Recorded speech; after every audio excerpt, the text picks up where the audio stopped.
18वीं लोकसभा का पहला सत्र शुरू हो चुका है और सदन में शुरू होते ही सबसे पहले सदन में राष्ट्रगान हुआ। उसके बाद पिछले सदन में दिवंगत सदस्यों को श्रद्धांजलि दी गई और पहला दिन नवनिर्वाचित सांसदों के लिए गौरवान्वित क्षण है।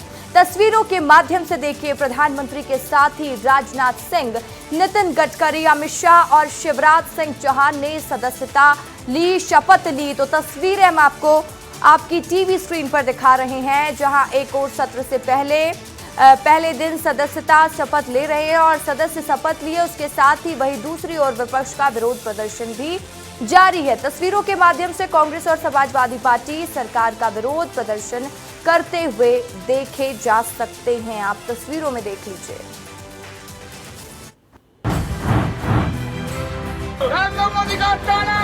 नहीं चलेगा, नहीं चलेगा, नहीं चलेगा। Inside the house to show that constitution matters. हमारी constitution long live, long live, long live. संविधान को बचाने के लिए हमने जो कोशिश की थी उसमें सारी जनता हमारे साथ थी, लेकिन मोदी जी संविधान को तोड़ने की कोशिश किए। इसीलिए आज सभी पार्टी के नेता लोग एक होकर ये जो प्रोटेस्ट कर रहे हैं, संविधान की रक्षा हम करेंगे, हम करेंगे, हम करेंगे। तो देखिए, अगली खबर का रुख कर लेते हैं। नक्सल मुक्त छत्तीसगढ़ और कांग्रेस की समीक्षा बैठक को लेकर प्रदेश में मंत्री केदार कश्यप ने बड़ा बयान दिया है। प्रदेश में लगातार नक्सलियों पर हो रहे कार्रवाई पर केदार कश्यप ने कहा कि बीजेपी की सरकार जब से बनी है तब से नक्सलियों के हौसले पस्त हुए हैं। केदार कश्यप ने नक्सलियों से बुलेट छोड़कर बैलेट अपनाने की अपील की है। तो वहीं दूसरी ओर कांग्रेस की समीक्षा बैठक पर केदार कश्यप ने जमकर तंज कस दिया है। मामले पर बीजेपी के दिग्गज ने लोकसभा चुनाव में कांग्रेस के लचर प्रदर्शन की भी बात की है। तो देखिए, नक्सल अभियान पर कांग्रेस लगातार तंज कस रही है, तो केदार कश्यप ने भी कांग्रेस की बैठक पर तंज कसा है। भारतीय जनता पार्टी की सरकार जब से बनी है तब से नक्सलियों के हौसले पस्त हुए हैं। जो भी इस तरह की सामग्री है उनसे जब्त कर रहे हैं और जनता के बीच में ये लाने का कोशिश कर रहे हैं। आने वाले समय में हमारा छत्तीसगढ़ देश का नक्सल मुक्त और सर्वश्रेष्ठ राज्य के रूप में पहचाना जाए। दीपक बैज जी को तो स्वमेव इस्तीफा देना चाहिए यदि उनमें नैतिकता है तो। विधानसभा में करारी हार, लोकसभा में करारी हार, और यही स्थिति रही, दीपक बैज रहेंगे तो अभी आने वाले जो स्थानीय चुनाव होंगे उसमें भी करारी हार होगी। हैट्रिक बना करके जाएंगे वो। कांग्रेस का कोई नेता तो जिम्मेदार लेने का तैयार नहीं है। अभी इतने चुनाव निकलते जा रहे हैं, वो आपस में समीक्षा ही नहीं करते। न विधानसभा की समीक्षा हुई, न लोकसभा की समीक्षा हुई, क्योंकि उनको मालूम था कि वो निश्चित तौर पे हार रहे हैं, तो समीक्षा लेने का औचित्य नहीं। छत्तीसगढ़ प्रशासन अब स्वास्थ्य मिशन की राशि से खरीदी गई सामग्रियों की जांच की तैयारी में जुटी हुई है। बताते चले कि कई जिलों में आचार संहिता के एक दिन पहले खरीदी का ऑर्डर हुआ था, जहां चुनाव के दौरान कई जिलों में सामानों का सप्लाई कराया गया और ये खरीदारी बाकायदा सामुदायिक, प्राथमिक और उप स्वास्थ्य केंद्र के लिए हुई थी।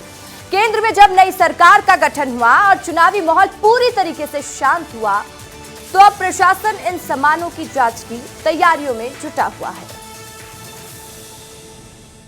श्रम मंत्री लखनलाल देवांगन ने जिले के शासकीय विद्यालय के 100 मेधावी विद्यार्थियों को जेईई और नीट की कोचिंग के लिए हरी झंडी दिखाकर रवाना किया है। मंत्री ने कहा है कि इससे जिले के युवाओं को अब अधिक लाभ मिलेगा और साथ ही पढ़ाई के लिए दूसरे प्रदेश जाने की आवश्यकता भी नहीं पड़ेगी। यानी छत्तीसगढ़ में ही युवा जेईई और नीट की तैयारी कर सकेंगे। और इस दौरान मंत्री ने छात्रों को आने वाली चुनौतियों के लिए तैयार रहने को भी कहा है।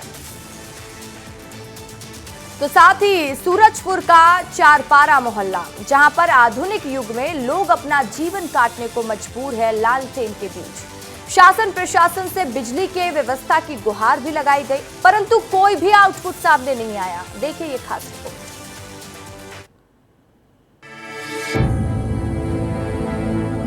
हम लोग अंधेरा में जी रहे हैं। बहुत दिन से जी रहे हैं। अब जब तक हम लोग ये जान रहे हैं तब तक तो लाइट बत्ती जो कि माटी तेल भी मिल रहा था वो भी नहीं मिलता है।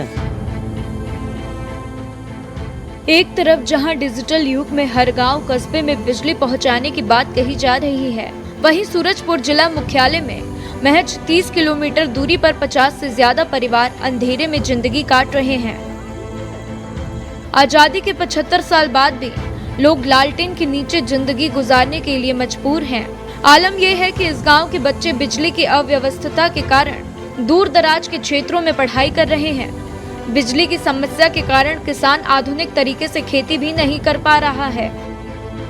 उनका कहना कि मन गाँव में ना लाइट है ना बत्ती है। हमारे यहाँ अपन बेटी के दे दे अपन उन के गाँव में भाई लाइट बत्ती हर कुछ है, हमारे गाँव में कुछ नहीं है तो नहीं दे हम नहीं करें कहूँ का आदमी ऐसा रात के समय ना लाइट ना बत्ती, अंधार में टारच उरच। आजकल दुकान उकान भी नज़दीक, बाजार भी तो है थोड़ा बहुत दूर में है, तब क्या करें टारच के भरोसे।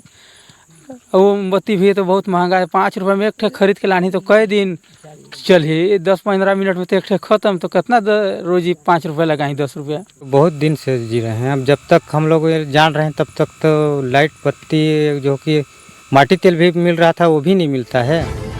आपको बता दें, बिजली की समस्या पारिवारिक जीवन में भी देखी जा सकती है। आलम यह है कि बिजली के अभाव के कारण कोई भी इस गाँव में शादी ब्याह नहीं करना चाहता। बिना विद्युत के जीवन बसर करने वाले इन परिवार वालों की जिंदगी देखकर बाहर के लोग गांव की बदहाली से दूरी बनाए रखते हैं। इन समस्याओं को लेकर जब जनप्रतिनिधि से लेकर अधिकारियों को अवगत कराया गया तो आश्वासन के अलावा ज्यादा कुछ खास नहीं मिला। रिपोर्ट की माने तो शासन प्रशासन के बड़े बड़े दावे फाइलों में ही सिमटे रह जाते हैं। विभागीय अधिकारियों की दलीलें केवल दावा तक ही सीमित रह जाती हैं।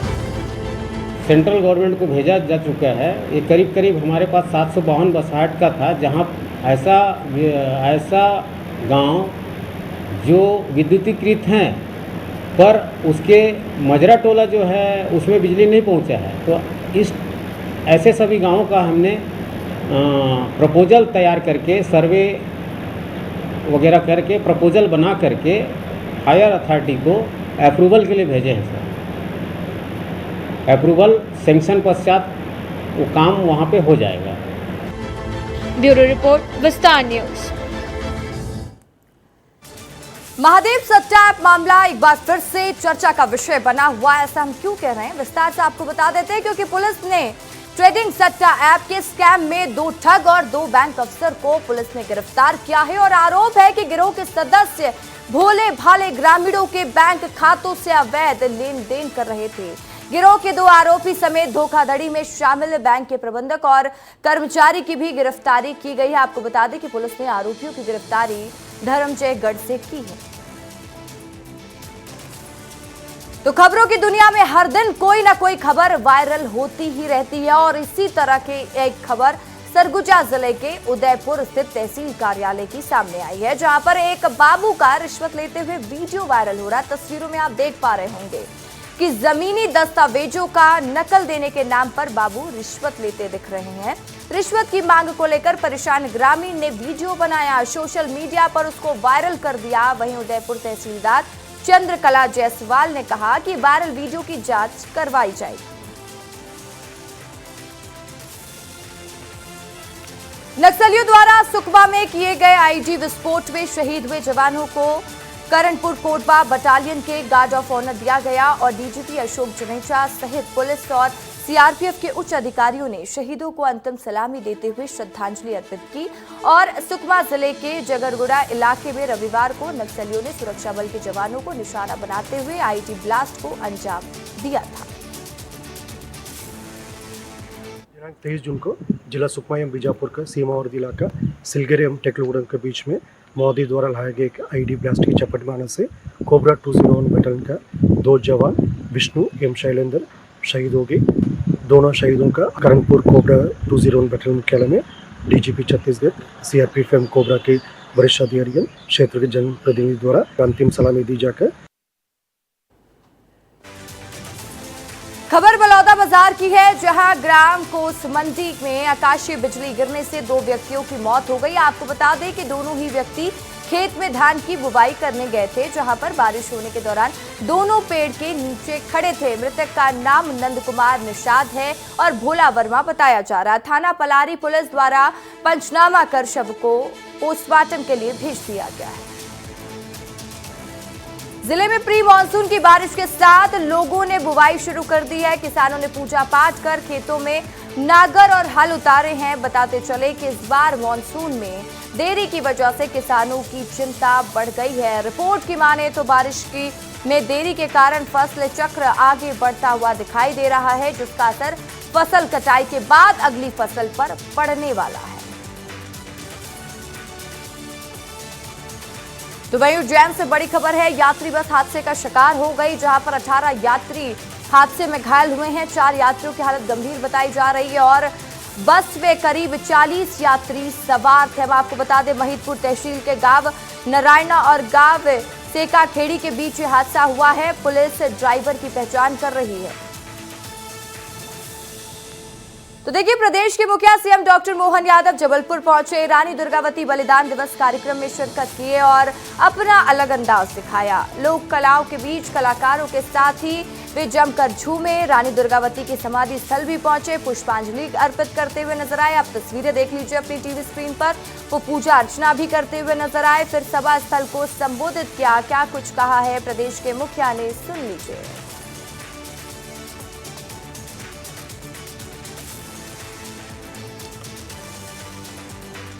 तो देखिए क्या कुछ कहना है मुख्यमंत्री का, आप सुन लीजिए, क्योंकि मुखिया ने ये भी कहा। और साथ ही प्रदेश के मुखिया सीएम डॉक्टर मोहन यादव से मुलाकात पर अरुण साव का बयान भी सामने आया। अरुण साव ने कहा है कि मध्य प्रदेश के मुख्यमंत्री डॉक्टर मोहन यादव से उनके 90 के दशक से संबंध है। अरुण साव ने सकारात्मक मुलाकात को लेकर कहा कि दोनों ही प्रदेशों को लेकर नक्सलवाद की समस्या को उखाड़ फेंकेंगे और इस पर बातचीत हुई है। मध्य प्रदेश के मुख्यमंत्री डॉक्टर मोहन यादव जी ने हम सबको अल्पाहार के लिए आमंत्रित किया था। आपस में मिल बैठकर पुरानी यादों को ताजा किया है और बहुत ही गर्मजोशी से माननीय मुख्यमंत्री जी ने स्वागत किया है। मुख्यमंत्री डॉक्टर मोहन यादव जी के प्रति मैं बहुत धन्यवाद और कृतज्ञता ज्ञापित करता हूँ। मध्य प्रदेश और छत्तीसगढ़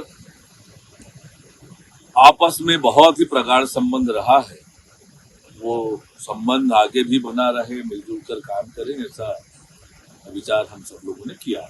देखिए, नक्सलवाद की जहां तक बात है, जब 2003 में हमारी सरकार बनी थी, लगातार इस दिशा में हमने काम किया और सरगुजा को पूरी तरह से नक्सल मुक्त करने में हमारी सरकार को सफलता मिली। बस्तर के ही बहुत थोड़े से हिस्से में नक्सलवाद बचा था जब 2018 में हम सरकार में थे, पर 5 साल में कांग्रेस की सरकार ने नक्सलवाद को पाला पोसा और फिर से उसका विस्तार हुआ। और अब जब से हमारी सरकार बनी है, केंद्र सरकार, राज्य सरकार मिलकर पूरी तरह से बस्तर को भी नक्सल मुक्त करने के लिए हमारे सुरक्षा के जवान पूरी मुस्तैदी से काम कर रहे हैं। प्रदेश के स्कूल शिक्षा मंत्री उदय प्रताप सिंह ने सनातन संस्कृति को पाठ्यक्रम में शामिल करने पर बयान दिया है। उदय प्रताप सिंह ने कहा है कि मध्य प्रदेश में नौनिहाल श्री राम का जीवन चरित्र का पाठ पढ़ेंगे। भगवान श्री राम और भगवान श्री कृष्ण हमारे लिए एक आदर्श चरित्र है। मुझे लगता है कि माननीय मुख्यमंत्री जी ने ठीक ही कहा है और उनके मार्गदर्शन में लगातार हम हमारी विरासत, हमारी संस्कृति और हमारे विचारों को शिक्षण व्यवस्था में जोड़कर आगे आने वाली पीढ़ी उसको जाने, समझे, अपने आचरण में, अपने जीवन में उतारे, इस पर हम काम कर रहे हैं। हम बहुत जल्दी इसको भी हमारी पूरी जो हमारी प्रोसेस है उसको पूरा करते हुए माननीय मुख्यमंत्री जी के मार्गदर्शन में जल्दी इसको हम अपने सिलेबस में शामिल करेंगे। जहां पर भोपाल महापौर मालती राय ने हेल्पलाइन की समीक्षा की है, साथ ही उन्होंने बढ़ती शिकायतों को लेकर अधिकारियों को तलब किया है। दरअसल सीवेज भवन, अनुज्ञा सहित 1 महीने में 1500 से अधिक शिकायतें पहुंची हैं। महापौर ने शिकायतकर्ताओं से भी फोन पर बातचीत की है और महीने भर में शिकायत भोपाल में सबसे ज्यादा सीवेज की ही मिली है। लास्ट हमने महापौर हेल्पलाइन की समीक्षा की थी मार्च में, आदर्श आचार संहिता लगी थी, उसके पहले मंगलवार को की थी और मार्च आधा निकल गया। अप्रैल मई और जून के महीने तक 3.5 महीने में 17,444 शिकायतें आई हैं महापौर हेल्पलाइन पर, जिसमें से 1,044 केवल समस्याएं रह गई हैं। बाकी सारी समस्याओं का समाधान हो गया है। भोपाल की जनता को घर बैठे सुविधा देने का जो महापौर होने के नाते हमारा प्रयास था, उस प्रयास पर नगर निगम के सहयोग से जनता को सुविधा मिल रही है। इंदौर में एमपीपीएससी के अधिकारियों ने पेपर लीक की खबर फैलने के मामले पे मई संयोगितागंज थाने में शिकायत दर्ज कराई है। आयोग के अधिकारियों ने परीक्षा शुरू होने के बाद वायरल पेपर और ओरिजिनल पेपर का मिलान किया, जिसमें वायरल पेपर और ओरिजिनल पेपर दोनों अलग अलग पाए गए हैं, जिसके बाद अधिकारियों ने आयोग की छवि धूमिल करने वालों के खिलाफ थाने में शिकायत दर्ज कराई है। मध्य प्रदेश के सिंगरौली जिले में इन दिनों आशा कार्यकर्ता नाराज है। दरअसल अंधे होने और साथ ही सामुदायिक स्वास्थ्य केंद्र में पदस्थ बीसीएस राजेश शाह पर तानाशाही का आरोप लगाया, इसलिए आशा कार्यकर्ताओं और सहयोगियों ने पर्यवेक्षक के साथ मोर्चा खोल दिया है। ये है कि पैसा डालते हैं, जो हम यहाँ से बनता है पैसा हमारा, तो डालते नहीं है, पैसा आधा देते हैं आधा नहीं देते हैं।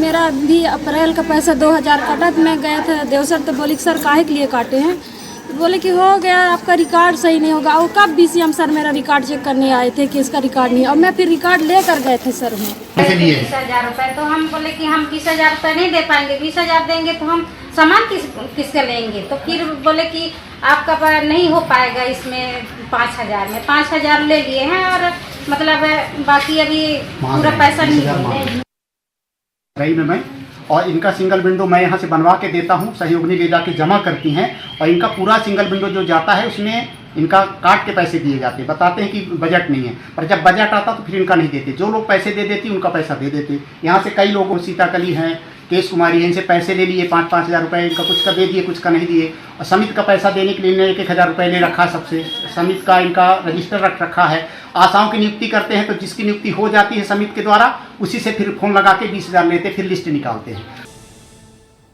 बैतूल जिले में एक वृद्ध दंपति ने अपने ही बेटे और बहू पर घर में लंबे समय से बंधक बनाने का आरोप लगाते हुए एक वीडियो वायरल किया है।